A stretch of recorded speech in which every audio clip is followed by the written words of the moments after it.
Welcome to Your Brand Amplified, the podcast where we interview marketers, publicists, and brands to learn their stories, what makes them tick, and tips and tricks that make a difference. Today, I have Tanner Chidester on the show, and I'm super excited. Your shirt says it all. Elite CEOs. Tanner, thank you for being here. Yeah, thanks so much for having me. I'm super excited.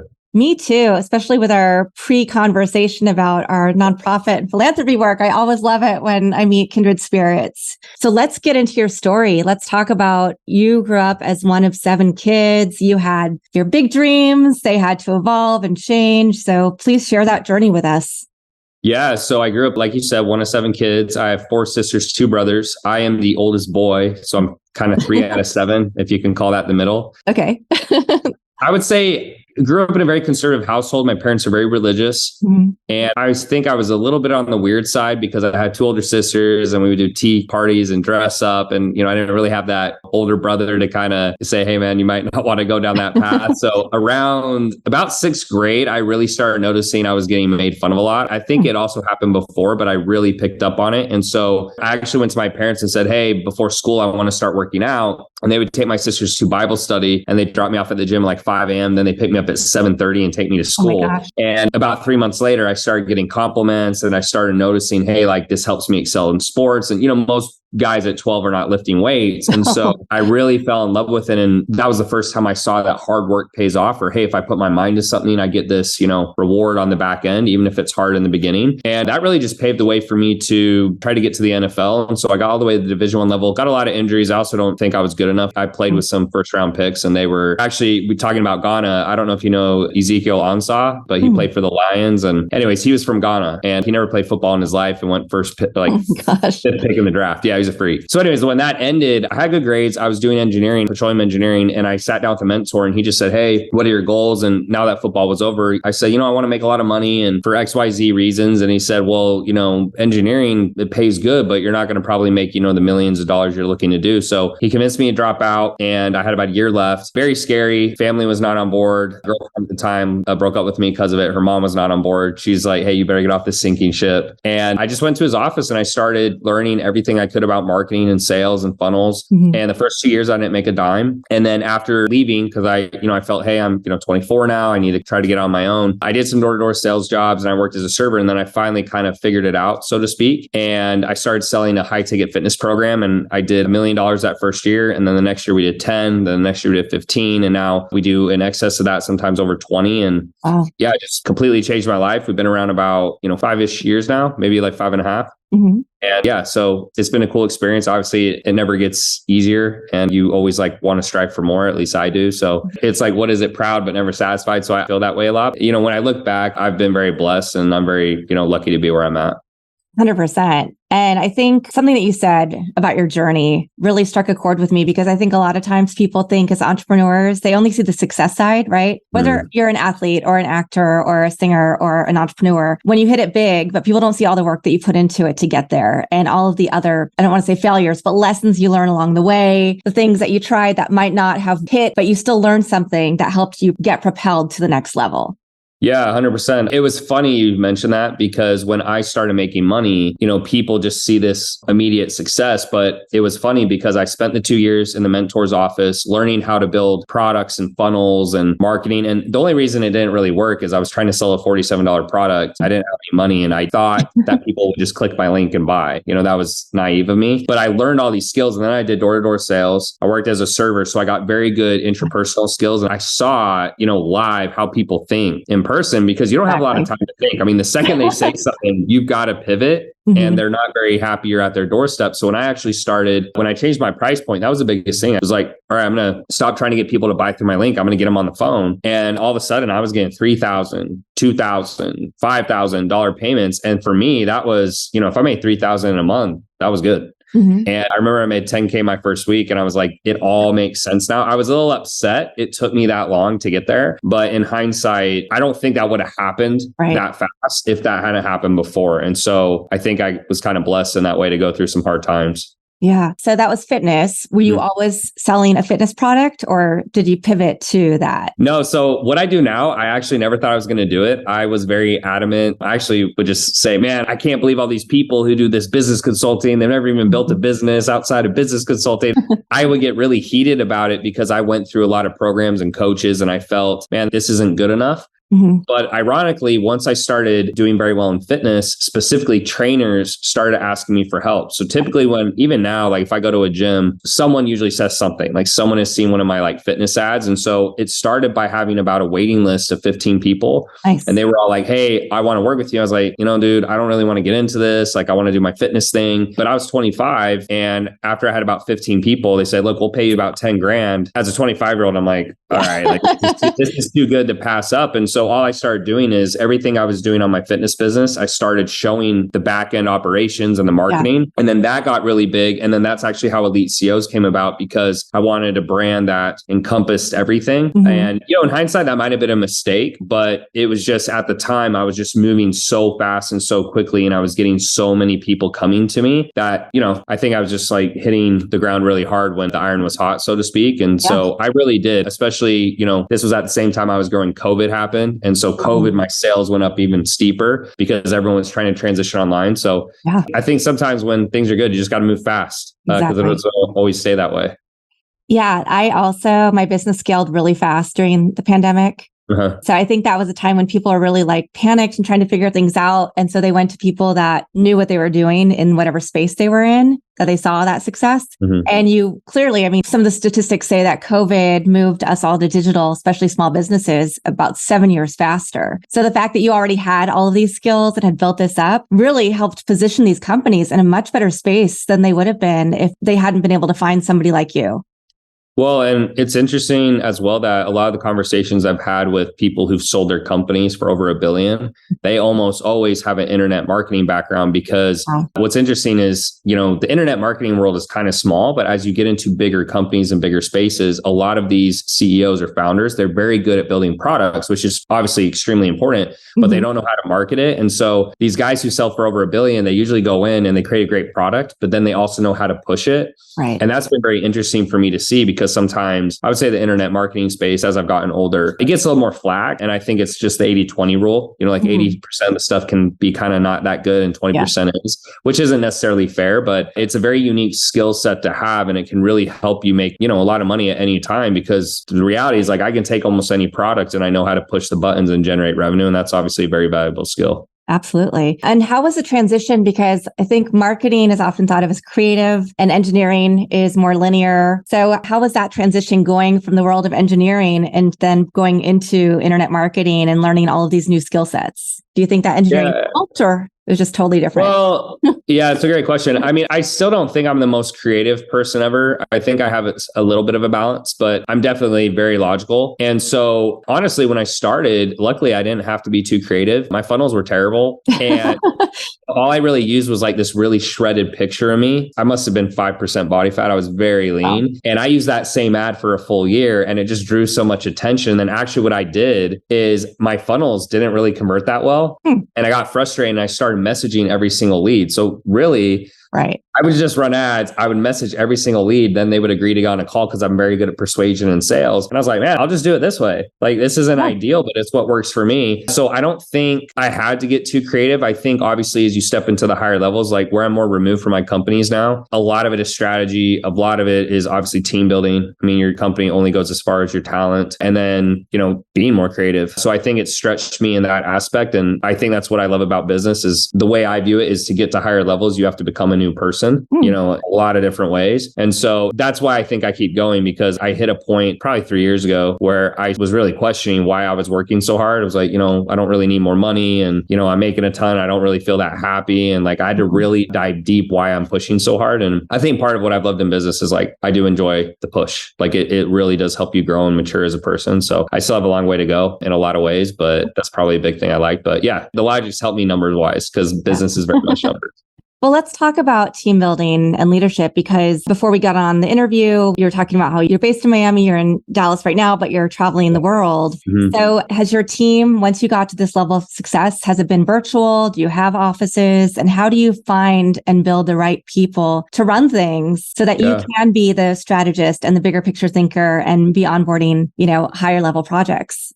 Yeah, so we are all virtual. I think in person, if you can pull it off, is better because communication is just a lot easier. I mean, we're Slacking and we're Zooming and to be frank, like if it's in person, it is easier. Some people do switch. I don't think I would switch at this point just because I feel there's more stuff for me to do. So what I mean by that statement is I don't think this is the last business I'm going to have. And so to me, all the effort and stuff to go through that, I don't know if it makes sense long term, but I do think there's a benefit to being in person. I've still made mistakes, is you really have to hire for experience, not potential. You can hire for potential, but what ends up happening is you're having to train them to do something that if they already knew how to do it, that's really what your company needs. You need people to come in at higher level positions, or really any position, who know what they're doing from day one. So like, for example, even two of my brothers, they've been with me from day one and they've really moved up in the ranks in the company and they work really hard, but there are deficiencies at times where I'm sitting there and going like, was that the right move? Even though they're my family and they work hard, that's kind of the question. You're like, man, maybe I shouldn't have done that, even though they're my family and like this and that, because it's hard because as a good person, you're trying to help them make more money, which is they move up in the company. But on the other side, it's like, was that the right decision? And so I've definitely made good decisions. I made some bad decisions, but I think the one thing I can tell people with team building is hire for experience and do not hire for potential. There comes a point in your career, especially as you get more businesses, you just don't have time to babysit everyone. And babysit might be the wrong word, but even if you're just training them for an hour a day, well, if that's one person an hour a day and then you do it times 3, it's just like, it's really hard to grow. And then I'd say the final thing is, as I've been traveling the world, it's been a little bit tougher, but I kind of knew that going into it. And I just kind of made the decision, hey, if we go a little bit down in revenue or comms are a little bit slower, like I'll be okay with that. Right. But the biggest things I've learned, I would say, is just definitely hire thinkers. It's like doers and thinkers. You need thinkers. So people who can come up with the ideas and the strategies without you. That's very beneficial. And then I just think growing as a leader, there's a lot of flaws and deficiencies I still have. Like I'll get a little too upset or like I handle a situation poorly, but it's hard being on top. And so the one nice thing though is as some people move up in your companies, they get a little bit more of an idea when they become managers. They're like, oh, like that's why you get like that. It's like, yeah, because I've said it 8 times. And like it doesn't get done, right? So honestly, those are the biggest takeaways. But again, like I think without the struggle, it just kind of takes away from the experience if it's always easy. And so it's been new for me to be this far removed, because when stuff goes wrong or there's a problem, instead of me like jumping in and fixing it immediately, I'm going to my team and I'm like, hey, like you guys need to do this and you guys need to handle it. So it's a little bit different. Yeah, but it's also helping them grow in their skill sets. Correct. Yeah. So you have hired the talent that you need. You're not having to train them up, but you're still giving them that training opportunity to then hopefully become better leaders in your organization. Yeah. And that's the hope. And that's the hope is if you don't think they're going to get there, then it's time to move on. It's time to bring someone else in. Yeah, that is a big lesson I think we all learn when we're starting businesses. So talk about the process of working with you. What kind of clients do you usually work with and what does that look like? And have you ever had to say no to somebody because you just didn't think they were the right fit? Yeah. Well, so in terms of saying no to someone, that's probably the hardest thing I think with this company I have, because essentially, I just usually, to keep it simple, I say, hey, we do consulting, right? And there's a lot of stuff you can do within that. Right. But the hardest part is, if you get someone on the phone and they're like, oh, I'll do all the work and I'll do this and I'll do that. And then they come in and they don't do it.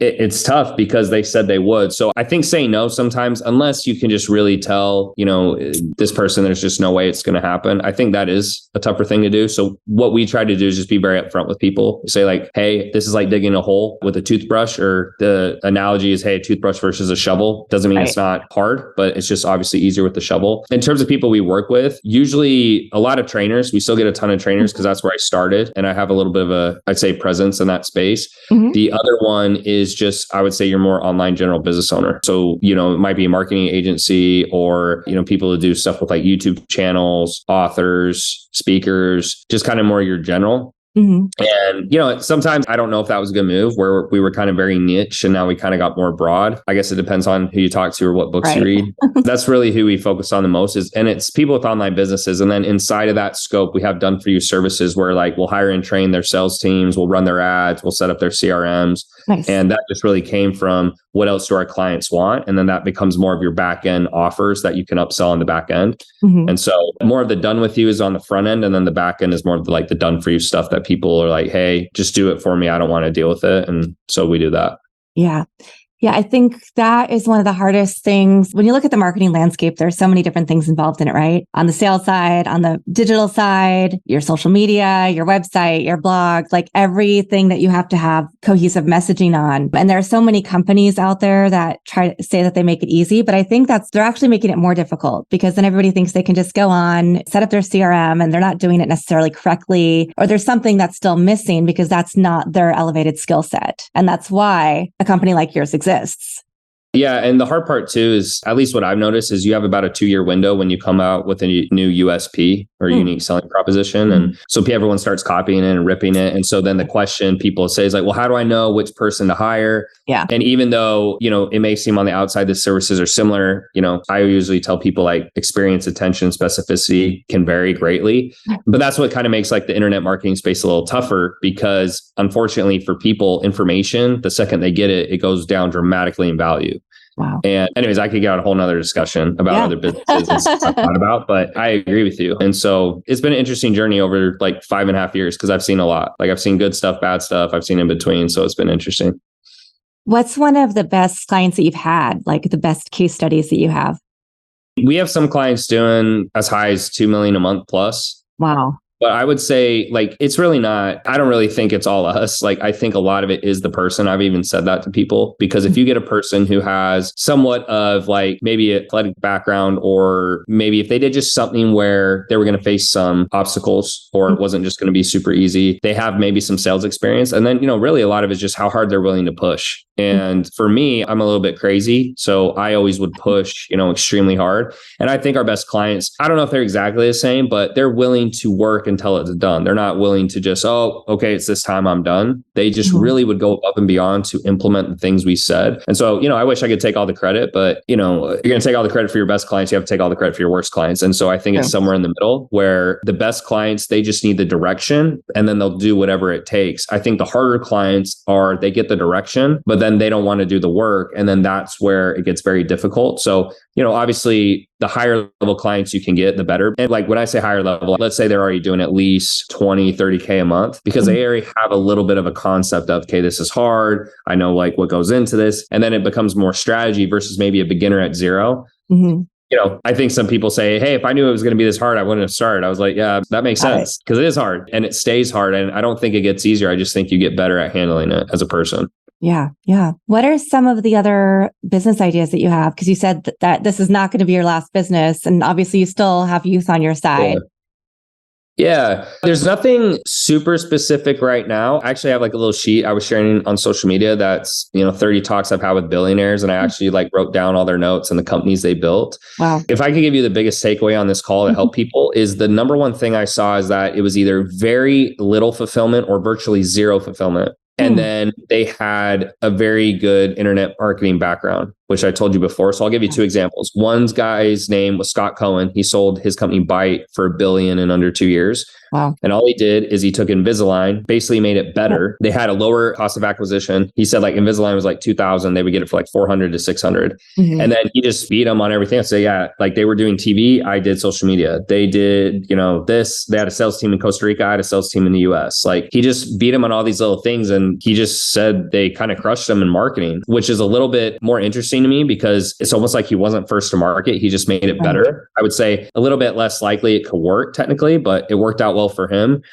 The other guy's name was Justin Hartfield, and he sold weed maps for like 1.6 billion. And he just made a Yelp for weed. And then the way he monetized it is the product was that. He didn't really have to do anything. And then owners started to pay to position their stores higher on the site.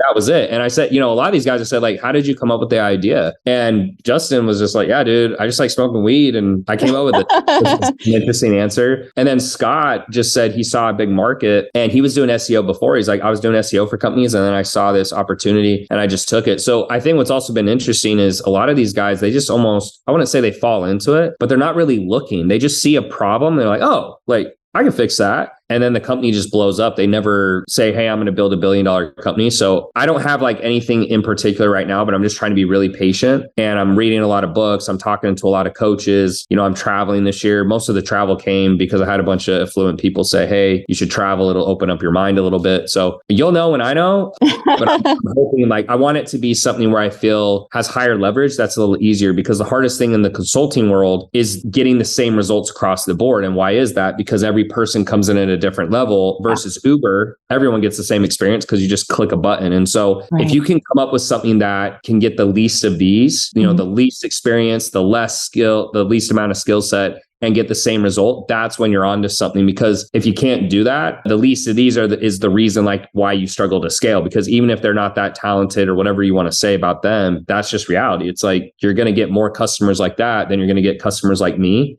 And so you have to think of how can I get the least amount of skilled people the same result? And that's the hard thing, right? Because a lot of times like, well, I can't. And that's where you kind of struggle to scale, I think. Yeah. Yeah, I see that as well on the PR side of things with different clients and where they're at and their level. Well, just how they talk, how they carry themselves. Yeah, how they look, how they present themselves on social media. And so you can coach them all day long, but make the analogy, if you get a 1 to a 5, that's amazing. But the person who was a 1 thought they were a 5. Right. And they're like, why am I not a 10? It's like, well, you were a 1. So it's not to like disparage people. I just think that's the reality with any type of service-based businesses or most of them. That's what makes it so difficult to scale past a certain point, unless you just create a process that is so foolproof that anyone can do it. But I've seen very few companies be able to pull that off with a service, just because humans by nature, it creates all this differences in results because they're coming in at different levels. Right.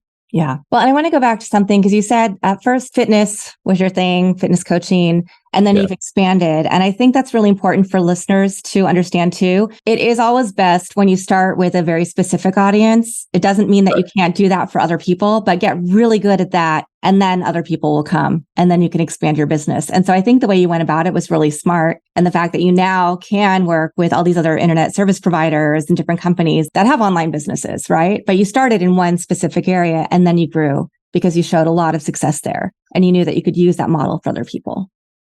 Yeah. And it was so strange how it happened because it just took off like a rocket ship. And so all that was happening is I literally had people asking me for the services. And so I just started growing and like assimilating them. And I wasn't really looking, but it just happened kind of very naturally. I'd say now that I'm 5 or 6 years in, I don't know if expanding was the right move. It's hard to say. Like, it's hard to say, hey, if I just stuck in that niche and I had told those people no, and I just had kept my head down, like what would have been different? Because, the downside of as you get more broad is that sometimes because you've gotten so broad, you start losing some of that customer base where they go to someone else that they're like, oh, well, they're not as specific anymore. They're doing this. So, an example could be like ClickFunnels, for example. ClickFunnels is a great company. Yeah. I don't know Russell Brunson personally, but I know people close to him, and they basically, do funnels for everyone. But then this other company sold for about 200 million, and they had kind of a ClickFunnels. It wasn't funnels, it was emails, but it was only for bloggers. I forget what it's called off the top of my head, but because it was like, hey, we only specialize in bloggers, they were taking these little snippets from these bigger companies. And so it's hard to say, but that's like an interesting thing I've thought about a lot is, hey, if I'd stayed, niche down, because the downside is you have a smaller customer base, but the upside is that it's kind of that specificity, right? Like the general surgeon versus the heart doctor, or whatever. So at the time I was growing really fast. Also, that definitely at the time was the right move, but like in hindsight, I don't know. Yeah. Well, it's still working right now. So good for you. Yeah. Now, and you talked about traveling and how that will help expand your mind. Have you been traveling, or are you about to start that journey? And where have you been? And have you seen it change in your perceptions of the world or what you want to do next?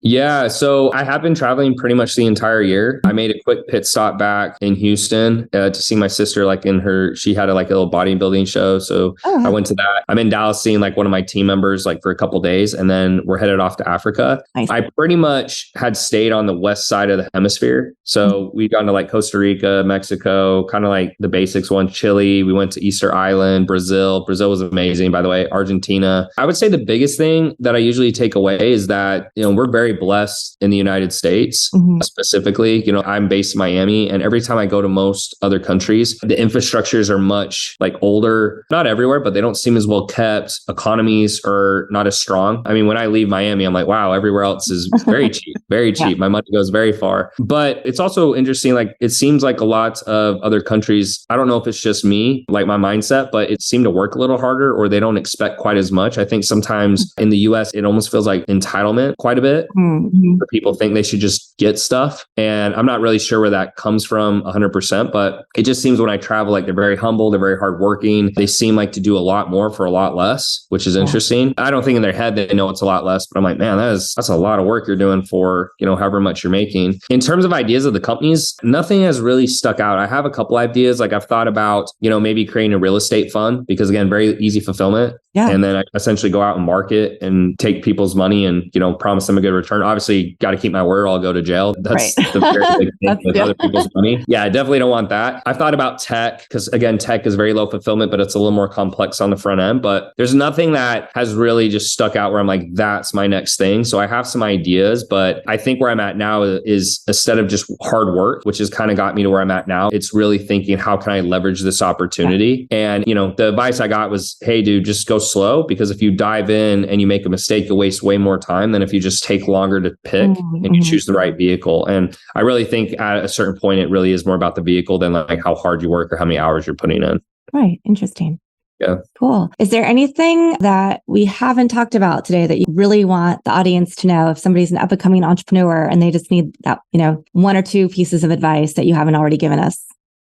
I mean, the only thing I always like to share is I remember when I was in my entrepreneur journey, I mean, I almost quit probably 5 times, like actually. So over that 2-year window where I wasn't making any money, I would call my mentor. His name was David Fry. And I'd say, hey, man, I think I'm going to go back to school. I'm in this terrible apartment. My car sucks. Like, I don't want to go on dates with girls because I'm embarrassed. Like, I'm not making any money. My family makes fun of me. And even if it's lighthearted, like, sarcasm, like there's truth in sarcasm, right? Hearing people's voices. But the craziest part is that because I stuck with it, we've done over 70 million in sales plus easy. And, it's completely changed my life and others. And if I had quit and I had gone back to school and become an engineer, the difference in revenue would be like 69.6 million or something ridiculous. And so I think for most people, you shouldn't be an entrepreneur because it really is that difficult. And it's not just physically difficult. It's very mentally taxing, especially when you have a big team, because I'm worried about, are they okay? Like, are they happy? Are they going to do the work? Like, there's just a lot of stuff that goes with it. But if you're literally willing to do whatever it takes and you have that mindset where, for me, I said it can't get any worse. Like, my life literally can't get any worse than it is right now because I was already broke. So it didn't really change anything. You can get there. You can get there because I look at it as if there's 10 doors, some people make the right guess on the first door. Some people, they literally have to go through 10 doors, but it's just really, do you have that perseverance?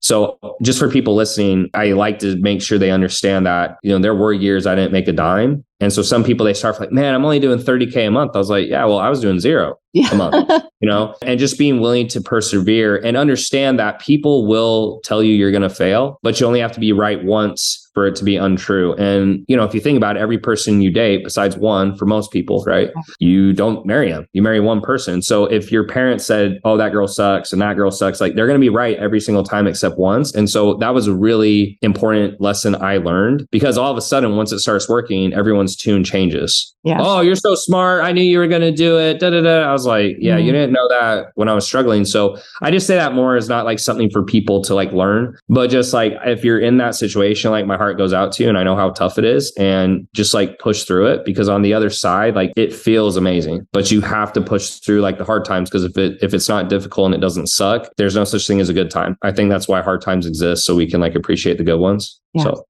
I just leave it with that kind of like advice. Nice. That's great advice. And if we go to eliteCEOs.com, what are there resources that people can review? Is there, a survey they need to take, or how do they figure out how to work with you?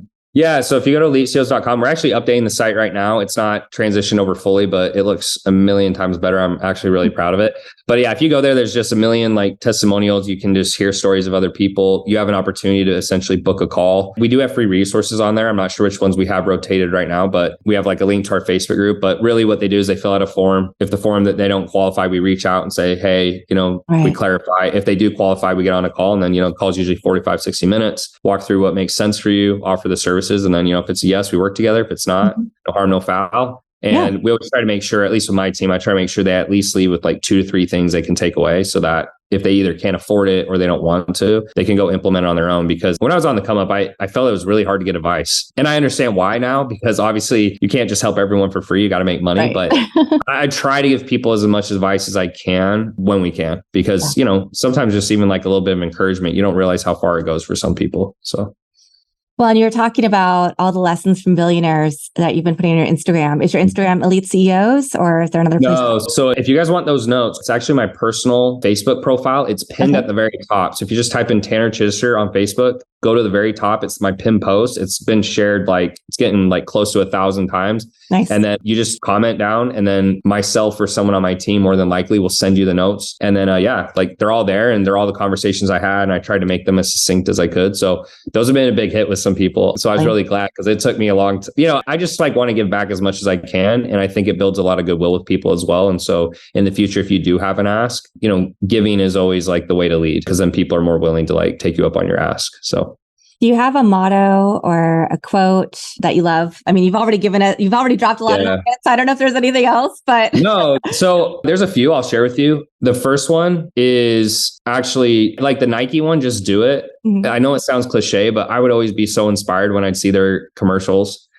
And I would just be like, just do it. And just like during my hard times, I would just be like, just do it. Just do it. That's probably the most basic one. A better one. I'm not super religious, but this year I've been going through a pretty, I'd say, rough time. And so someone sent me this quote, or verse, I should say. And it says, Jesus replied, "You do not realize now what I'm doing, but later you will understand." And so whether you're religious or not, I think that just really hits me in my heart, because sometimes when you're going through hard things, you're just like, why is this happening? Like, what the F did I do to deserve this? But it's almost always in hindsight, we're like, that's why. Like later down the road. And then the final one, sorry, I got a couple. This last one. Awesome. One of my good friends, he's actually blown up this year, Alex Hermosi. I consider him a good friend of mine. Great guy. He's done amazing things. His quote was, "You don't build confidence by shouting affirmations in the mirror, but by having an undeniable stack of proof that you are who you say you are. Outwork your self-doubt." And I don't know, those just give me goosebumps when I hear those, because a lot of it is just how long can you keep going? And if you don't quit, you eventually will get there. And so I've had a lot of tough times, even though sometimes when you're on top, people start to forget that, or you see other people on top and you forget they're humans and they have personal issues and they have trials as well. But I think a lot of business in life is just